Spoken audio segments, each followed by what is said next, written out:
Blog Talk Radio. Are you ready? The champ is here! It's just a man! Give me a hell yeah! What the rock is cooking? To be the man, you have to be the man! Big Papa Pump!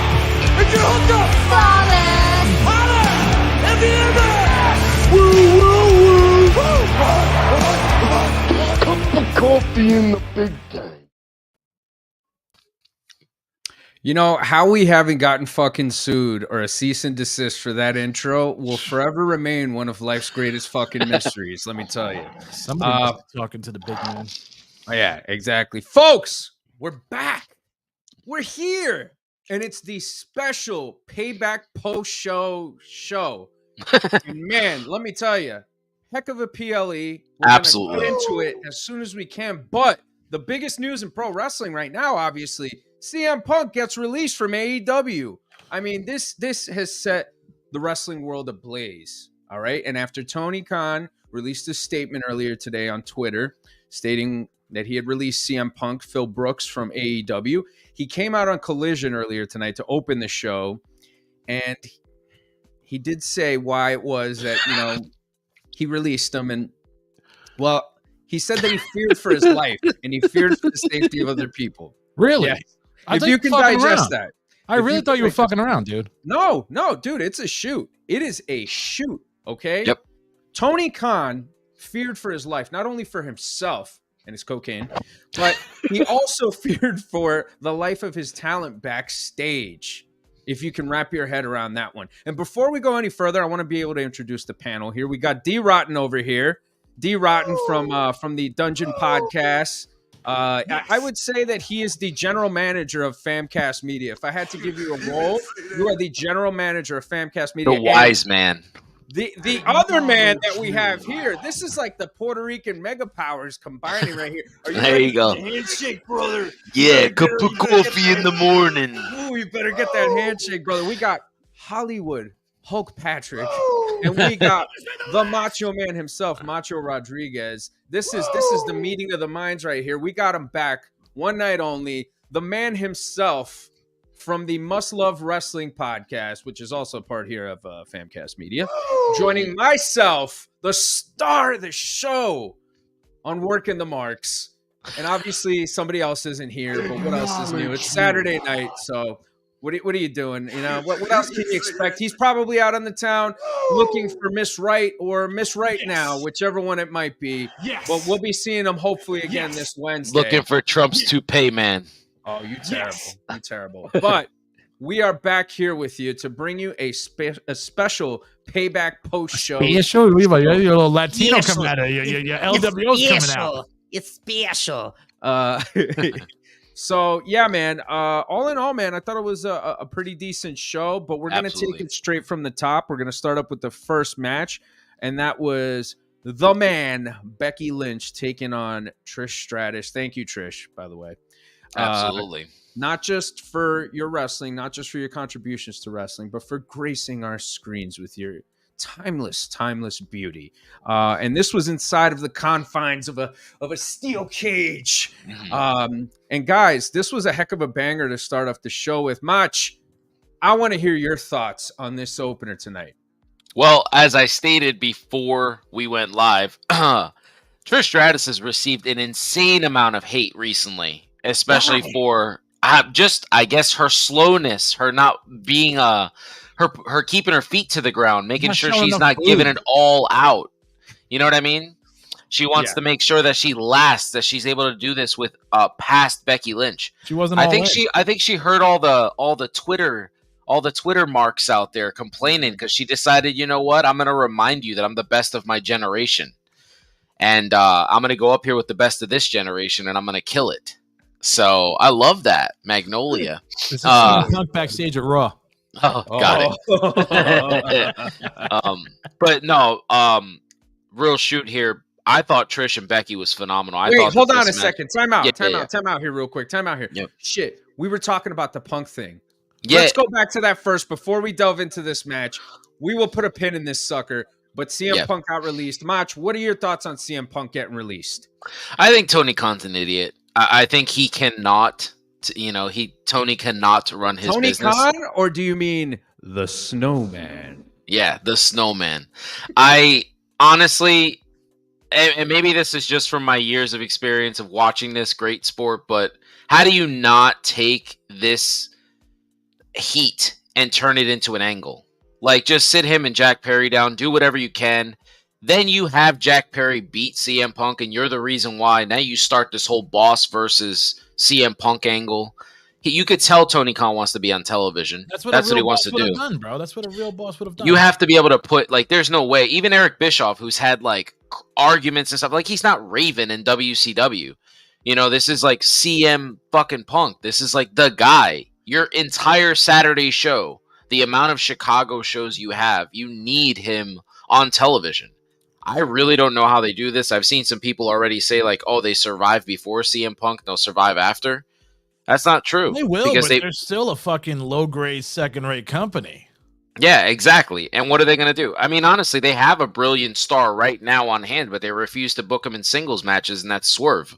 Well, they got Rodman coming in for Punk. He's tagging. I mean, he was there tonight, but it doesn't matter because they quite possibly made a mistake. We don't know the details, but obviously we know Bryan Danielson has returned tonight. So, breaking news to the people that didn't know. So, we don't know if he's coming back early. You know what I mean? Okay. So, he's wrestling Ricky Starks tomorrow night. Mach, I gotta say though, I do notice a trend here with Tony Khan. Let's he has these backstage problems, right? Mm-hmm. All this stuff that really captivates. Look at me again, bro. Mad LWO tonight captivates the wrestling world, and instead of monetizing this, instead of basically, saying, "Hey guys, we're gonna put on our big boy pants. We're going to put our kindergarten bullshit aside, our egos on hold. Let's go out there. Let's get the wrestling world's attention. Let's make money. Let's sell merch. And let's make the most of what we have here. This real animosity that we could use that people will fucking buy." Yep. Okay? And this seems to be a problem with Tony Khan. And once again, this problem has reared its ugly head. D, what did you make of the news when you heard it? Bro, I shit my fucking pants. Whoa. I want CM Punk to come back so bad, as much as I want Head to come back to Corn. Wow. And now it's coming, bro. I'm telling you right now, all these people out there saying he's not coming. He's going to fucking be back there before WrestleMania, and he's going to fucking he's going to look Cody Rhodes right in the fucking eyes after he wins that title and goes, "I'm next." Wow. Yeah. I mean, I hope you're right. I think that'd be fucking great if he wins that title at Philly. Oh my God. Yeah. That would be something. Can I hit you with a little song real quick? Look in my eyes, what do you see? CM Punk back in the E. I love it. That's what I see. That's what I see. That should be the new fucking theme song of the show. Clobbering time, Pat. It's clobbering time. This is why I think it's going to happen. And we're just going to, because again, details are coming out, so we can't say too much. We don't really know too much. What if he has some sort of non-compete clause? We don't know. Is this an outright release? I think as the days progress, more and more of these details are going to come out, and I think we're going to be able to have a better understanding of what the situation is. But you look at WWE, right? Bruno, never come back. Warrior, never come back. Jesse Ventura, never come back. Bret the Hitman Hart, never come back. Austin wouldn't come back and wrestle one more match, right? Austin came back. Everybody that they said would never come back came back. And this is the last thing left, I think, for wrestling fans. The last what if. You know what I'm saying? And I think if WWE is smart, but if Triple H is watching this, you know damn well that he's thinking to himself, we can make some money off of this. Absolutely. We can bring some fans back. But I'm not gonna keep going down this rabbit hole any further. We got the Payback post-show, and if you want to catch more details on this Punk situation as they develop, you can obviously check out Must Love Wrestling, and you can check out Working the Marks, because we're going to be talking about it plenty.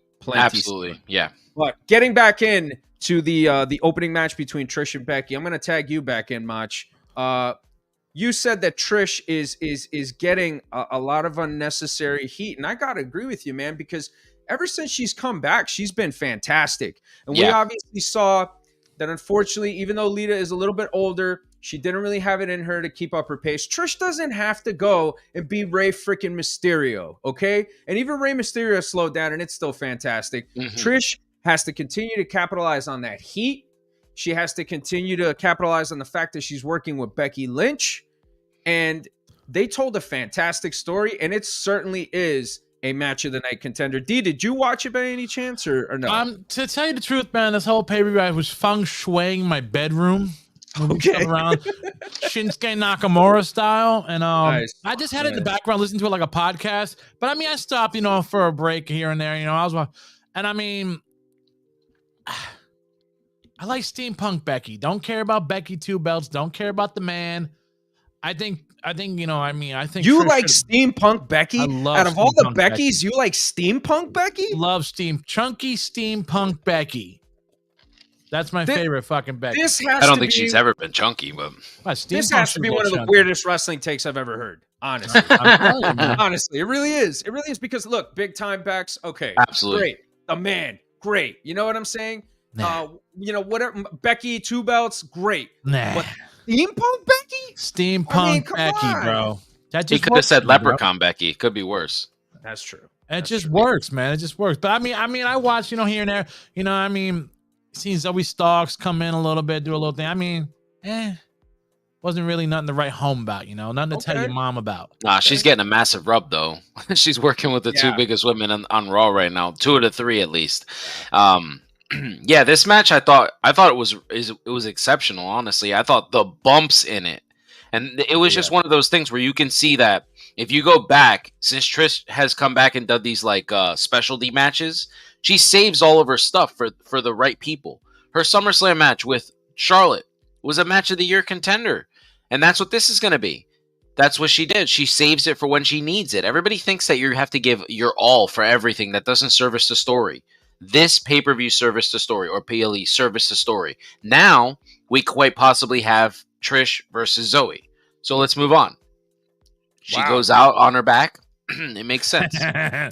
No. Great stuff. And a great observation, I got to say, man, because, I think a lot of the old school wrestlers, you look at a lot of the greats, they really, really paced themselves. Mm-hmm. They didn't really do unnecessary stuff on Raw in the middle of, whatever month. Like a cage match, dude. Like, there's no slamming and jamming, Well, but they were slamming the shit out of each other.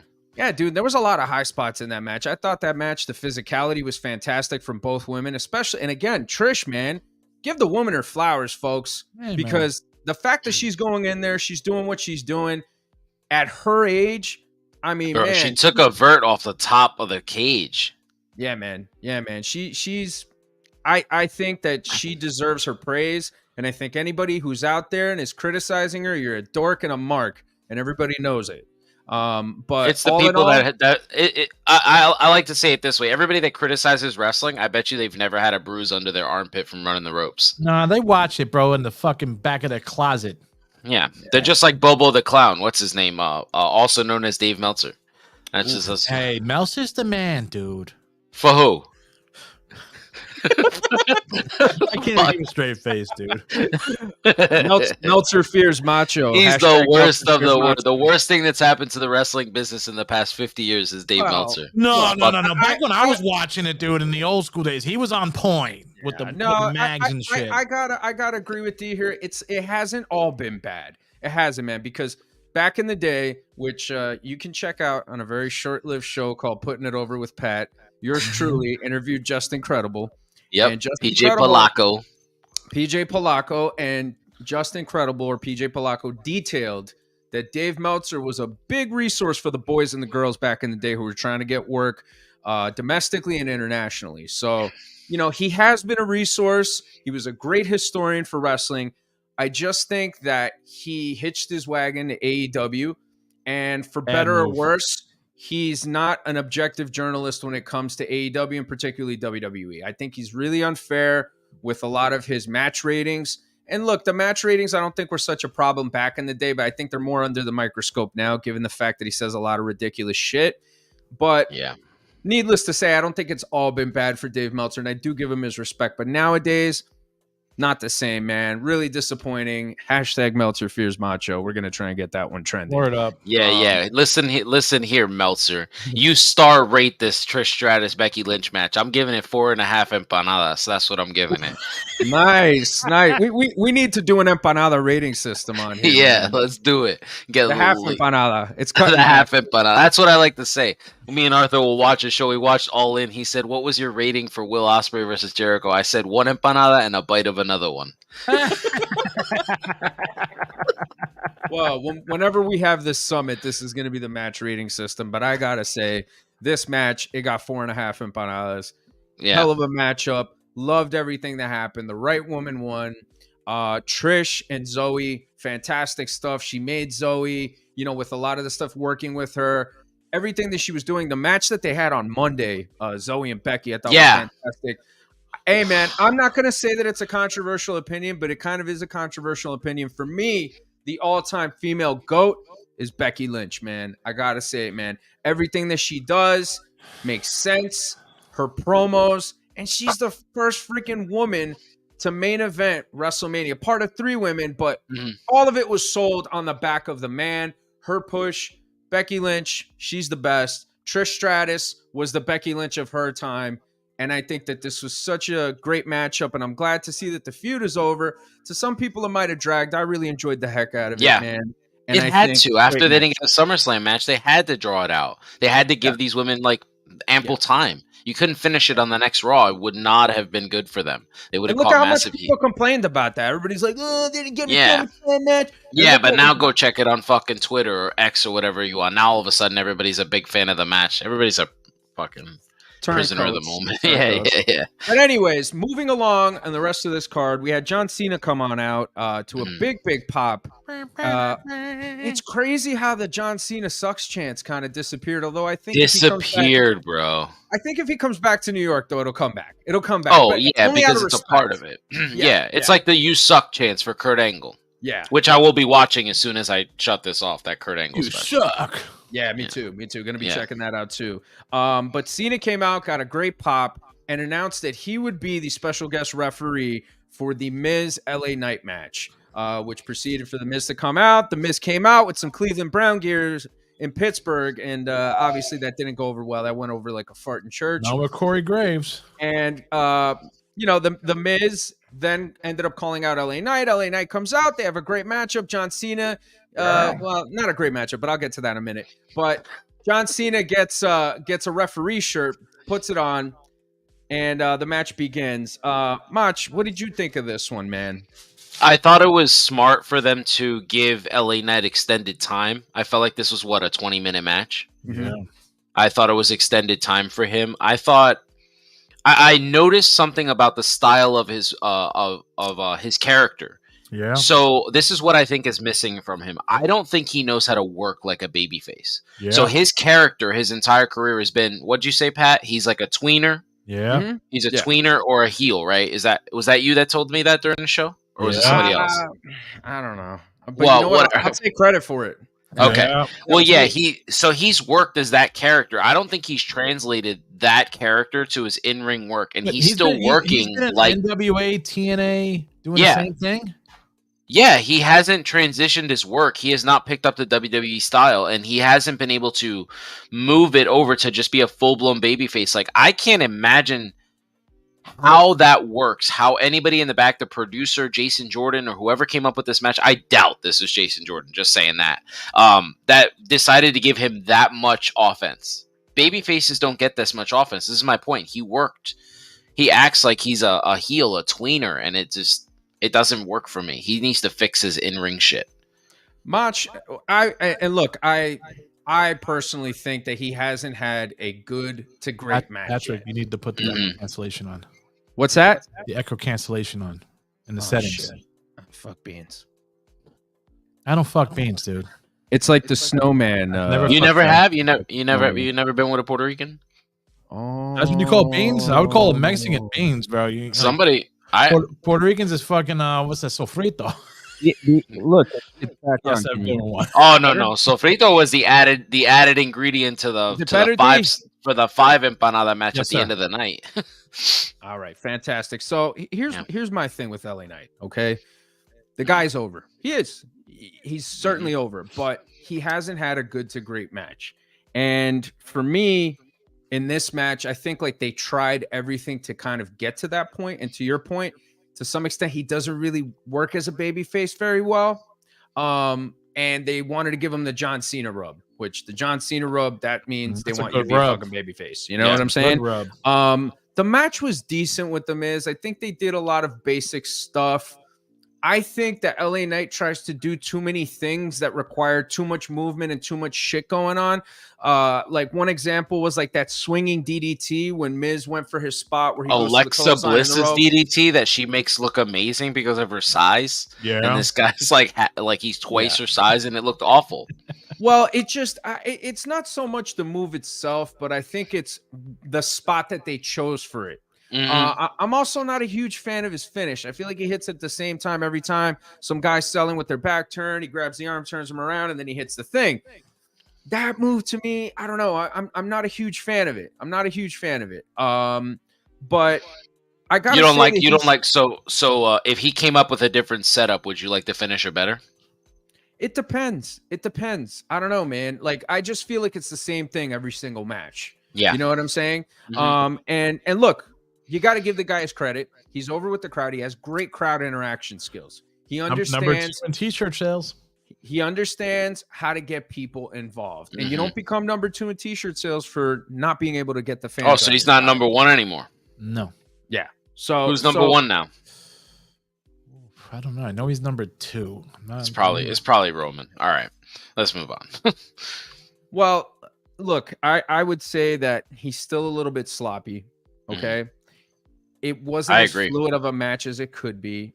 He gets to the point where he has to get to, but I don't know if you can count on him to be like a long-term champion. Look, Steve Austin in his peak didn't really do anything too complicated, but everything that he did was good enough to get you where you needed to get to and simple enough to get you where you needed to get to. I think if he cuts it out with that, and I think if he kind of starts to be a little more original, I think that he'd be in a better spot, and I could see him being a world title contender. Okay. I also think the Miz has just been eating him up on promos, man. Like I think this was the more this feud goes on, the like I feel like they think of LA Knight as a shark, right? And they put him out there with an orca whale. He's number 4. He's number 4? Yeah. Okay. Roman's number 1. Yeah. Fake news. Fake But, news, yeah.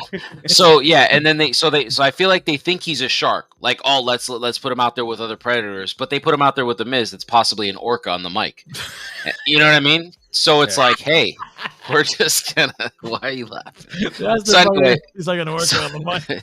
Yeah, I mean, he just tortures people. That's what he does. Every time he cuts a promo against someone, he's gonna go for your worst quality. And that's what he's doing with LA Knight. He did it with Enzo. He does it with Bryan Danielson. He does it with get out of here. John Cena and fucking Sorry. And Simba decided to make an appearance. Get out of here. Getting on the fucking table. Almost knocked my drink over. Yeah, I'm I with don't you know. on that. I think Miz is fantastic on the mic, and I think that, between the promo that he cut, the coming out dressed like him, actually playing a better version of him than he did. I agree with you. He was just great. I mean, everything that he said to him, you're an Attitude Era fanboy. I mean, like, that's pretty much the perception of the guy. But dude, It is the how perception many the of guy. these dress up things have we had in pro wrestling, and we've never thought that they've been detrimental to the superstar? Jason Sensation with Owen Hart. You've seen Randy Orton and Edge do it with DX. You've seen DX do it with Shane and Vince. It's NWO never kinda killed the 4 Horsemen. Yeah, that's my spot. You know what I mean? Yeah. Like they're we've never seen it where it's hurt a wrestler. I really feel like that promo on Monday is going to come back to haunt LA Knight because everything the Miz said in there is turning out to be true. This guy isn't like he doesn't have that other gear. It's Right. I don't understand where he came from. I thought he was always going to be a mid-carder, but it looks like they want to make him a main eventer. I don't really see it. I think that they're trying to do something interesting with him, and I think they're trying to figure out what that is. And I will still stick to my verdict on LA Knight. which is I see it, but I don't see it yet. Mhm. And Kind of like Roman.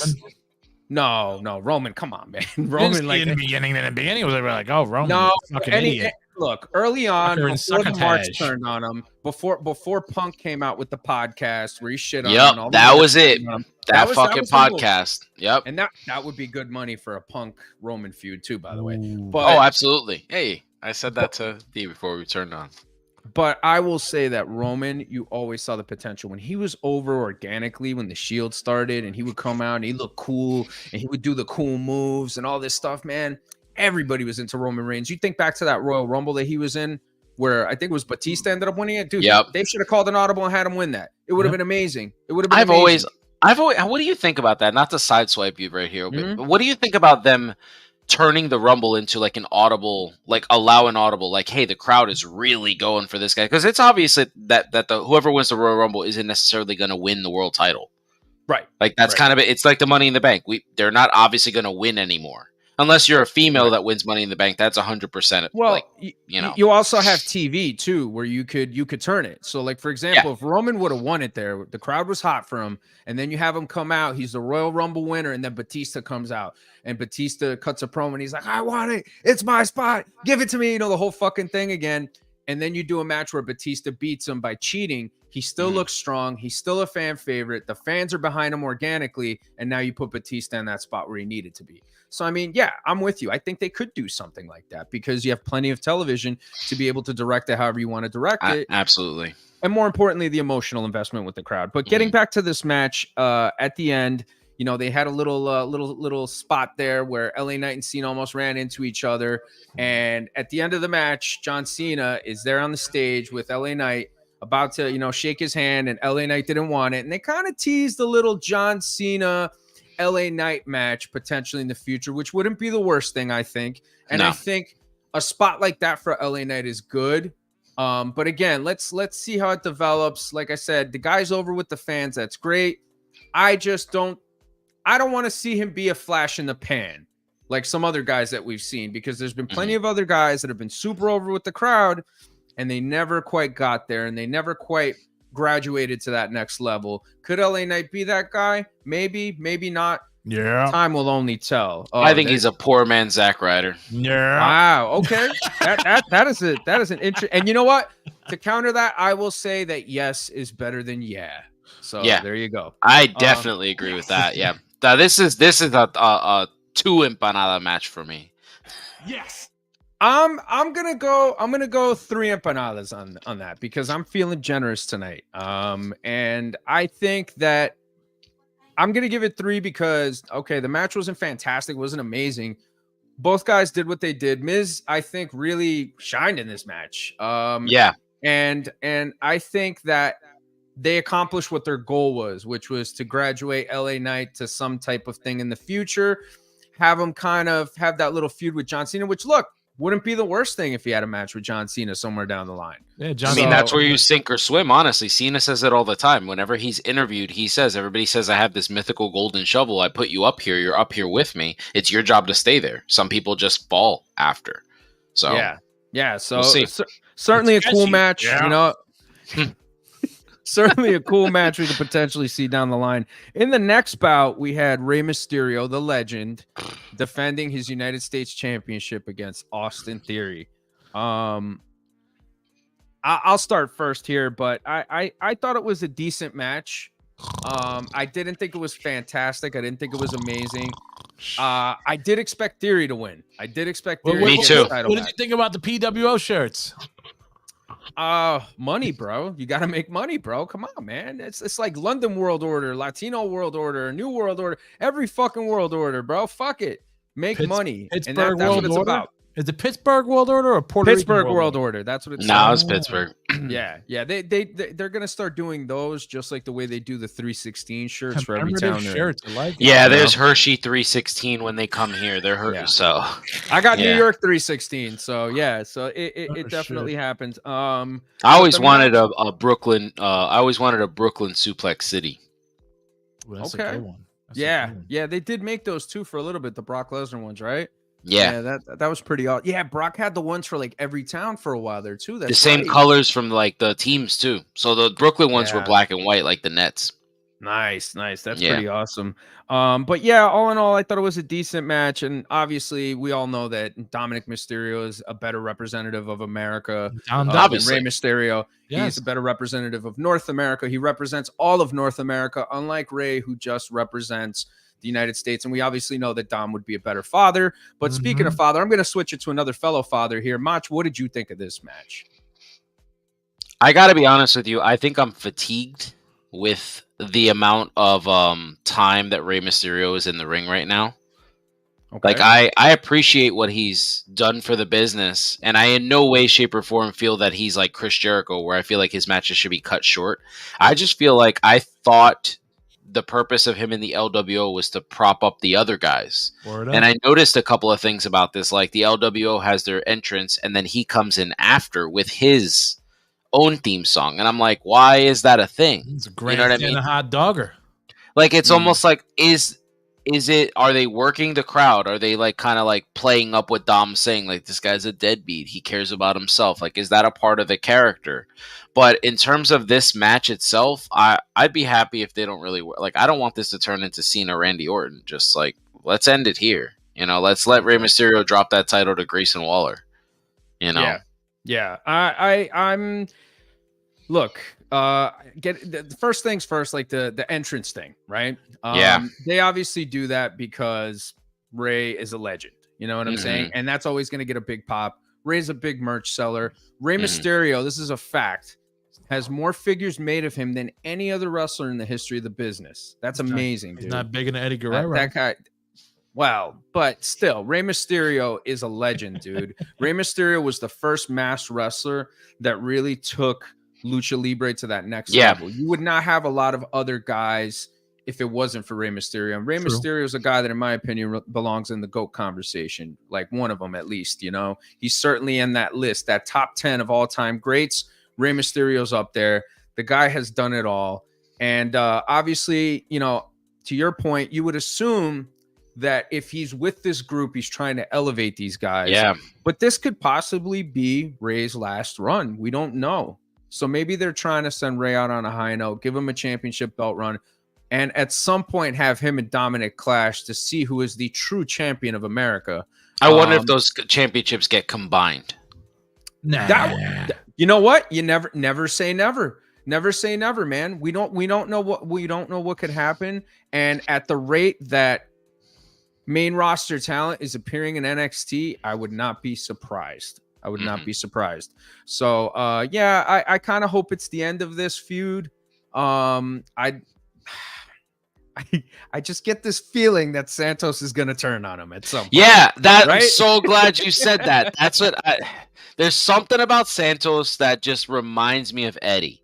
And I don't know what it is, and it's not the Mexican thing. It's his demeanor. It's the way he presents himself. It's like even when he cut that promo on Grayson Waller talking about how like Rey's his mentor and everything, I was like, yeah, you're fucking lying through your teeth right now. Like this is perfect. He's a talented wrestler. He's a great heel. He was good in NXT. Like let's see it. Let's see that turn. Let's see all of them turn on him and kick him out. It worked for Edge. It worked for Judgment Day. He was never, ever an LWO member. He needs to be out. Gone. Well, he was kind of made one by Eddie. Yeah, he was forced. Yeah. But it wasn't organic. We're not talking about, El Dandy here. Like he was forced. So yeah, he was forced. Yeah. It was a different scenario. But yeah, I'm kind of 2.5 empanadas. 2.5 empanadas. Yeah, I'm gonna go 2.5 as well. And it's interesting though, because like it just seems like everybody turns on Rey at some point or another. And I was hoping Santos would be the one guy that didn't, but you're kind of getting to the point with this thing now where you're just like, why doesn't somebody just kick his ass? Yeah. My favorite turn on Rey is the Batista one. Oh yeah. It's the absolute best. Yeah. That was where I finally saw like Batista's greatness. You know, like that was where I was like, oh shit, okay, I get it now. I'm on board with this guy. You know what I mean? It's funny. You know how people always ask, like, they always ask pro wrestlers, like, when did you know The Rock was going to be a star? Like, Kurt Angle talks about it all the time. Everybody always asks him, when did you know that Rock was going to be destined for more than wrestling? And he gives you, like, he just had this larger than life personality. I feel like whenever that question's asked about Batista, they're like, the Rey Mysterio turn. Yeah. Like, that was when we saw his acting chops, because that was awesome. Yeah, definitely, man. But moving along on the card, we have the Pittsburgh Steel City Street Fight. Is that what it was billed as? Loved it. Pittsburgh Steel City Street Fight for the the undisputed WWE Tag Team Championships. Sami Zayn and Kevin Owens defend against Puerto Rico's own, New York City's own Damian Priest, and Ireland's own Finn Balor. Man, Ireland's sixth best wrestler all time. Was that Finn the Balor? Coastal Connection? Yeah. The Island Boys, they're both islands, right? So yeah, well, kind of, in a way, but this isn't a geography show. But yeah, man, what a fucking match! I'm gonna start off here, Yeah. man. Great fan service from Sami and Kevin, playing up to everything Pittsburgh. You had the terrible towel, Finn stomping on it, them putting on Penguins jerseys, coming out, getting into fights, throwing off their gloves, beating up Don. I mean, just great fan service from two guys that are still incredibly over. The big thing that really stood out for me in this match was blood. Yeah. Kevin Owens somehow in the midst of this match splits his head open and we get blood. And man, let me tell you, it kind of added to it. They obviously mopped it up. They cleaned it up because, they didn't want to have it there and all that stuff. And shit, man. Yeah. Well, not only that, but it's because of the type of product that, WWE is. Whether that changes in the future under Endeavor when they fully become owners remains to be seen. But great spot from KO, man, hitting that senton, onto Ray, laid out on the table, man. He kind of ate that a little bit on his you think he called his, the party lower back there. this motherfucker doesn't know how to protect himself, I swear. It was bad. No, but you know what? He was trying to protect Dom, and that's what was cool about it. And that's what you got to respect about future, it. bro. You gotta. I thought the match had it all. For me, Agreed, D. match of the night, I'm gonna give it 4 and 3, not 4. I'm just gonna give it 5 empanadas because I'm 5 empanadas. I love it. 5 empanadas. I love Mach, it. what did you think? I agree with you. 5 empanadas. I mean, I personally like the Becky Trish match because the reason that I like the Becky Trish match, which I was gonna ask you during that time, was I can't remember the last time I saw a cage match I actually enjoyed. Yeah. So that's why it stood out to me. That's why it's Charlotte? my. Okay, well, how long ago was that? That's my I'm point. just saying, bro. Well, that's what I mean. So the women put on better cage matches than the men. We should make that a note. Mick But Foley, Undertaker. that match was shit. Without that spot, that match is awful. Yeah, the HBK one was better. The HBK Absolutely. one, Bad Blood, no question. That's Undertaker's first best match he's ever had. That's his first good match he ever had in his career. But going back to this match, I loved it. I loved everything about it. I thought it was hilarious when they're clearly wearing Pittsburgh Penguins jerseys and you could see the fucking penguin on the front and Michael Cole's like, look at those Pittsburgh Steelers jerseys. Jesus, Jerry Lawler, calm down. And Corey Graves is like, geez, Cole, it's a penguin. I love everything about it. I thought the commentary was on point during this match. I love the finish. I love how the Judgment Day, we haven't seen this in a while with the Judgment Day where the numbers have been overwhelming and they have to win. Finn's been taking a lot of losses, and that is honestly one of the things that stuck out to me the most. The fact that Finn was the guy who got the win. It wasn't Damian, it was Finn Balor. He got the win now because for weeks they've been labeling him as the guy who can't get it done. So I thought it was genuine. I loved the acting by Rhea Ripley. Tricking everybody, blowing up Twitter, making people think that she was injured. Yeah. That was beautiful. Man, she's got to be the best seller in the women's division. She's like a Brock Lesnar in terms of selling. Yeah. And I just think the 4 of them are brilliant. I think Kevin, Sami, Damian, and Finn. I thought this match was it was on point. I love it. All the callbacks, all the stuff that we saw, really good stuff. Yeah. I also, what I really liked about the match too is that it kept Sami and Kevin really strong because obviously they lost due to the numbers game, so they didn't lose cleanly. Where that leaves JD McDonough in the equation, is he a part of the Judgment Day? Will somebody get kicked out? Remains to be seen. Rhea with that monster spear on KO through the wall. I mean, this match had everything, dude. This match had everything. Very well done, very well produced, action-packed. The crowd loved it. It was match of the night. It was hard for the crowd to kind of get back into it after that one, though, but just all-out great effort from everybody involved. Moving along, we had a special episode of the Grayson Waller Effect with the American Nightmare, Cody Rhodes. During that segment, during that program, Cody Rhodes announced that the newest member of the Raw roster is main event Jey Uso. So Jey Uso is back on TV. Cody Rhodes' protege. Yeah, no, man. You know what? I gotta say it's like interesting. It throws another interesting curve in there because the bloodline and Cody and gay. all that. So this I thought was kind of cool. Grayson Waller, man, talk about getting a rub, getting all these big spots, making the most of everything. I dug it. Mach, how'd you feel? I agree. I love the back and forth between Cody and Grayson. I thought it was really good. What I really enjoyed was watching. Like, I was annoyed that Jay was back this early. I was like, come on, man. It's funny because you and I just had that phone conversation today about letting things breathe. He's got to get paid, dog. He's got a family to feed. He's getting paid. It doesn't matter. He's come on. It's a fucking work. Yeah. So I just wanted it to breathe. I wanted people to starve for him. But I was happily wrong because, my God, his whole thing that... Dude, I thought that was a SummerSlam one-time thing. No, man, he's ready for the big time. Main event Jay. Yeah. I think they're definitely gearing towards him and Jimmy at WrestleMania, which that's going to be awesome because that's a huge dream to the brothers who I happen to share a birthday with. And it was really, really nice to see those two, to see him in there, and it'll be really nice to see those two take on each other. And it's going to be cool because somewhere down the line they're going to reunite them again. So I mean, like, they just have endless stories coming from all of this. Once again, just proving the fact that the bloodline is absolutely the best angle in the business, because even without Roman being there, the bloodline is still super over. Pat, I got it for you, bro. What's that? Cody Rhodes is going to lose WrestleMania, bro. Jay's going to turn on him. Nah. Roman's going out of WrestleMania as a champion. I think they've done this too long. And I think that Roman is eventually going to lose everybody, and it's just going to be Heyman and Roman, or maybe Solo. Punk comes back, and Punk's a Heyman guy. We don't know. A lot remains to be seen, but I still got to think that Cody Rhodes is going to be the guy that's going to dethrone Roman.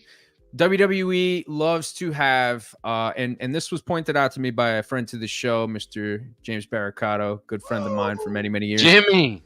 The WWE loves to have great moments at all of their 10 numbered shows.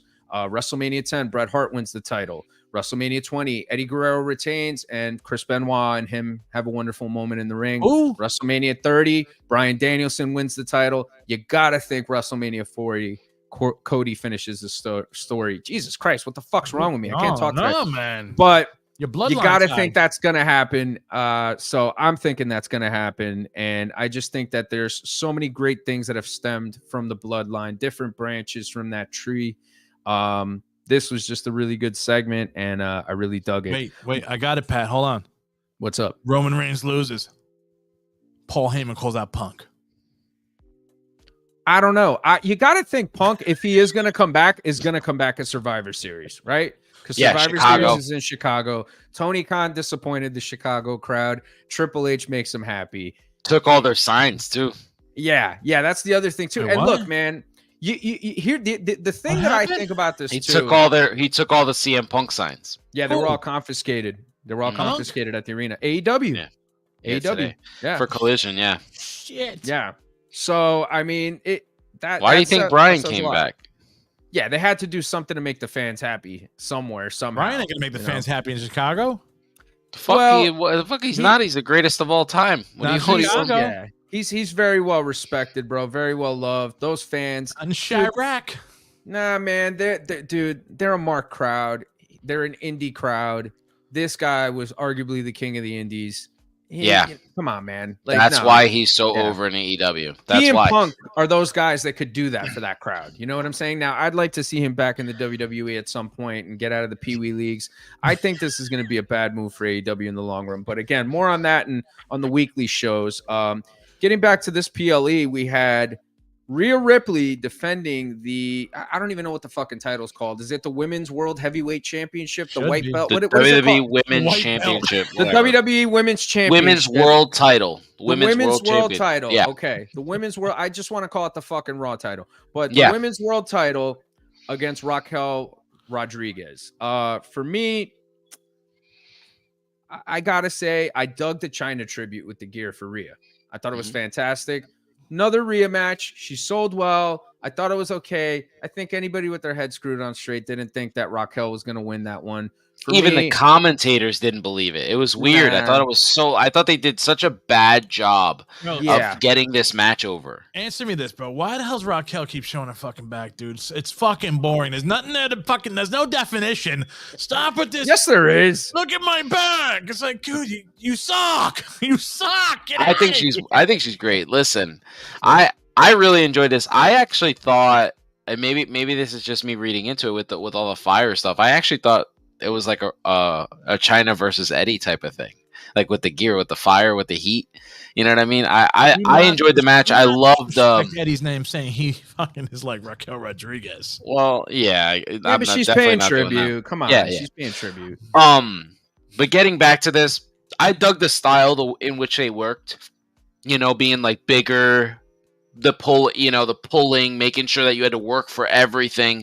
It reminded me of like all those times you hear guys like Sid or Nash or Big Show talk about like how they're told by the old guys like Big John Studd and stuff, and Andre, you have to make them work for everything. And I love the fact that Rhea and Raquel made each other work for everything. I'm really digging this version of Raquel, but I don't know. 3 3/4 empanadas, I guess. It just back. I'm gonna go 2 empanadas, man, because I You're wasn't. gracious with your empanadas here, bro. And I anglicized it. I said empanadas instead of empanada. Oh man, I don't know. I just wasn't really feeling this match because I knew Rhea was gonna win. Obviously, it's I don't know. I think the goal of this was Golden Judgment Day. They want everybody to know that the Judgment Day are the most dominant faction now. we already knew that. Yeah, they've consistently been that, so but yeah, I wasn't really blown away with this match. I gotta be honest, man. I really wasn't, man. The poopers. I guess I just feel like it's different. It was a different match than we've typically seen. You know what? To some extent, I'm gonna say too that I think that this suffered from being right after that tag title match. And that tag title match, I think, took a lot of the emotion out of the crowd. And I think, it could have been a main event, but, sometimes these things happen, man, as far as it goes. It's up to the talent afterwards to step it up and to continue to keep captivating the people's imaginations. Unfortunately, this match for me didn't really do it, but it accomplished the goal that they set out. You captured to the keep back. the title on Rhea. And you with this back, you're Bro, going to start doing back poses later, like yo. the In the fucking stupidest mirror entrance in and the shit. world. She got her back. Look at me. Look at my back. That's not even what she does. That's not even what she does. You're doing it like all wrong. Back Like, with the Big Show in the gym she and do flexes her some back, her wings, bro. Dude, there's no Yeah. wings. What wings, bro? There's fucking wings. She's got a big back. How does she not have a big back? She definitely has. Yeah, you could tell. Dude, give her Come some on. Red Bull, bro. Then she'll have some wings, man. Dude, she's been hitting the lap pull down big Yeah. time. You know what I'm saying? You can see it. Dude, You I'd can rather see look it. at Rhea's back than look at her I back. actually think I'm not against that. But yeah. if you want to see a good Rhea and Raquel match, go back and watch their NXT match. I thought that's what we were getting tonight. I thought we were going to get that version, but Okay. I guess it doesn't work with the little heater, the little Dakota Kai heater. So Fair enough. Well, moving along, we come to our main event, which featured Seth freaking Rollins defending the WWE World Heavyweight Championship against Shinsuke Nakamura. Mach, I'm gonna let you lead here for the main event. perfect. Tell me what Perfect. So I think this match is going to make a lot of people cry. I think a lot of people are going to be angry that this isn't what they expected. They expected like a spectacle. They expected it to be more than it was. They didn't expect it to be as slow paced as it was. Listen, Seth Rollins is selling a back injury. this is how you work when you sell this injury. He's doing exactly what he's supposed to do. He's supposed to struggle. He's supposed to like try everything and barely be able to hit Shinsuke Nakamura with anything. How do you win with a back injury? Because it's wrestling. It's wrestling. Yeah, because it's a fucking work, bro. Did Humberto jump on the show? What the fuck? So anyway, yeah, I really enjoyed it. I thought this match was great. Definitely 4.5 stars or 4.5 empanadas. I gotta be honest with you though, like not the ending I was expecting. Really happy there wasn't a failed cash in. Definitely didn't want that, but for sure. I think this still makes Knock look strong, and I gotta tell you, I loved the sell job for his stomp. Like he looked like he was out of it, and I love that. Just the sell of it, I felt like that just like raised the match for me a little bit. I enjoyed this. What do you think? I'm gonna give it 4 empanadas. And for me, I thought they had a great back and forth. To your point, I love that Seth was selling the back. You know, he was every movement, like, you know, it was laboring, you know, it was hard for him to do what he had to do. I really like that Nak came out in the evil Nakamura gear, which for all you New Japan fans out there, you'll know what I mean. If you go back and you take a look at it, Nakamura had painted his face kind of similar to what Balor does with the Demon, but it was like an evil Nakamura gimmick. And the tights or the gear that he was wearing tonight was an homage to that. We had the great Muda at ringside, WWE Hall of Famer, all-time great, in my opinion, the greatest Japanese wrestler of all time, the great Muda was ringside. Shame we didn't get him. No disagreement here. But you know, it was cool that at least he was there. I would have liked to seen a little green mist, you know, maybe in Seth's eyes, you know, for Nakamura to win. To your point, I love the sell from the stomp too. I thought that was really, really cool. I dug the fact, and you know, it's no secret that Nakamura was an MMA fighter too in the past. That's kind of the way MMA fighters get when they're knocked out. You know, they stand around and they kind of act that way. We've seen it a million times in the UFC. I thought that was a nice little touch to it. But I gotta say, I think the crowd was still a little deflated after that tag match. Took everything out of them. A little bit of an anticlimactic ending to some extent. But nonetheless, I think they accomplished what they set out to do. Will we see them maybe possibly have a rematch on Monday? That remains to be seen, or somewhere down the line. We don't know. Fastlane and Indy, we could see it keep going. Let me ask you guys a question. You guys seen Seth Rollins live, right? Oh yeah, recently. Mm-hmm. Is the crowds always going? Whoa, are they doing that? Here in Pennsylvania, yes. They're doing that shit throughout the whole match, or is that just piped in? It depends where it is. Like certain marked territories are going to do it, like Chicago, New York, Boston, PA. Pittsburgh Philly, Pittsburgh was torn. They were doing knocks too. Yeah. Nah, dude. Those two guys are super over. Mm-hmm. They're not piping in any noise for them. You know, that's as an organic a reaction as you're going to get. So if I could point out one thing I noticed about this, I don't know how happy WWE is going to be with this unless they were hoping this is what it turned into. But did you notice that Dom didn't get the normal boos he gets? Well, I think it's because of the way they bought him in. You know, if he would have had a proper entrance and he would have had a match, I think it would have been a different story. But I think to bring him in to run into a match, you know, it's a run-in spot. You know, it's really no different. I think what he did tonight was he complimented whatever it was that he was involved in. And I think that that's bigger than, let's say, him getting that pop. Obviously, you know, if he comes out on Monday, he's going to get a huge boo. But I think all the boos tonight were reserved for Tony Khan. So, you know, I think, you know, they accomplished what they wanted to accomplish with that main event, but Dom, he's on the right trajectory. We're going to see what happens with him soon. Obviously he's going to be defending the North American title at some point on NXT. And man, I gotta say, you know, because we're going to be closing out here pretty soon. NXT consistently has been a fantastic program, and it keeps getting better and better. We didn't mention this. The NXT Women's Champion was there, and she confronted Becky Lynch. Oh yeah, Tiffany Stratton was there. Yeah, I like that. Backstage. Yeah, she's been poking the bear. She's been talking shit about Becky Lynch on NXT, talking about how she's never held the NXT Championship, and now Becky's going to be there on Tuesday night. So looks like one of the 4 horsewomen will go down there to mess with some of these NXT girls, and what a great rub for them. Yeah, man. I think you know, I know Booker of the Year gets thrown around quite a lot, but for me, my Booker of the Year is Shawn Michaels, man. I gotta say, because what he's been able to do with NXT and being able to have access to main roster talent, he's really enhancing the program. Do not be surprised, people, if AEW gets beat by NXT in the ratings sometime soon, because it's probably going to happen, because with the way that they're trending and with what happened today, I don't think it's going to fare well for them. I don't think that their fan base, I think that what their TV rating is, I think it's going to start to shrink. And I think they're going to go back to the 500,000, 600,000 range. This is a big blow to them, man. I don't think people really realize, but NXT continues to get better and better.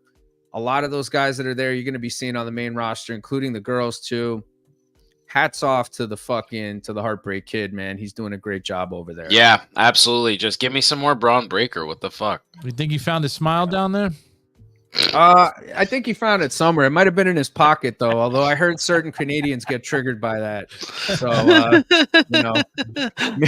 I guess we'll have to find out somewhere. Guys, it's been a pleasure. Much.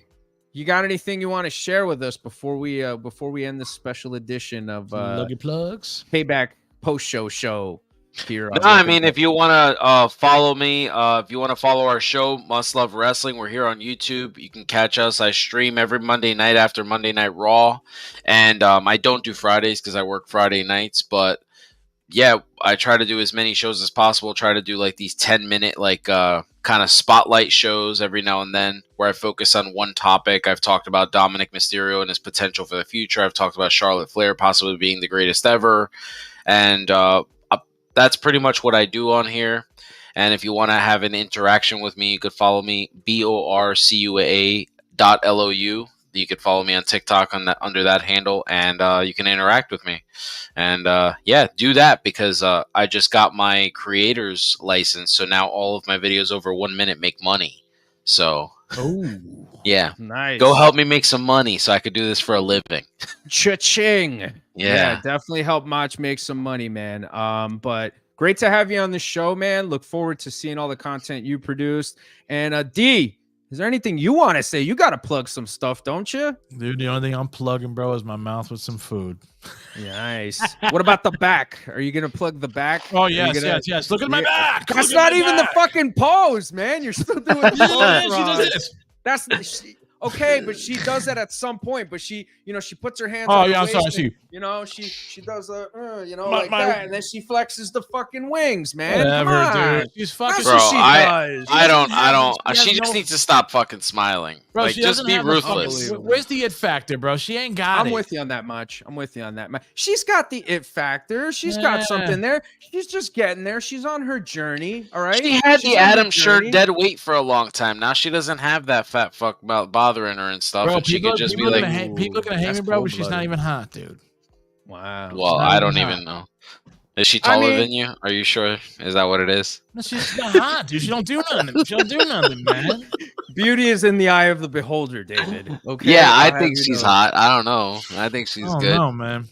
This show will be memorable for you mentioning the back and Steampunk Becky.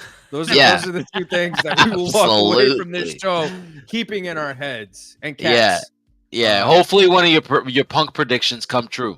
Oh man, Punk's back, bro. Punk's back with a vengeance, man. It's coming. I had no idea you were this big a Punk, Mark. I had no clue. I love Punk, bro. Throwing pipe bombs at everybody now. Like, look. Lemmy's giving you a dirty look behind me. Yeah. Don't worry, Lemmy. He's giving you a filthy look. He's about to sing the Triple H theme song. But folks, it's been great. It's been real. It's been fun. It's been real fun. Look forward to bringing you another one soon. Tune in to Working the Marks. We're going to be back again this Wednesday. Check out Must Love Wrestling. Check out all of the great shows and all the great content here on Famcast Media. It's been a blast. Check out Payback if you haven't already. And don't hit me up on social media because I'm not going to respond. I'm bad at texting, even worse at replying. Thank you so much. For Macho Rodriguez, for Dee Rotten, I'm Patty Reekin. And wait, I got to do the fucking, what's the catchphrase? There you go. He's Macho Rodriguez. He's Dee Rotten. I'm Patty Reekin. And we are Working the Marks. Take it easy, people.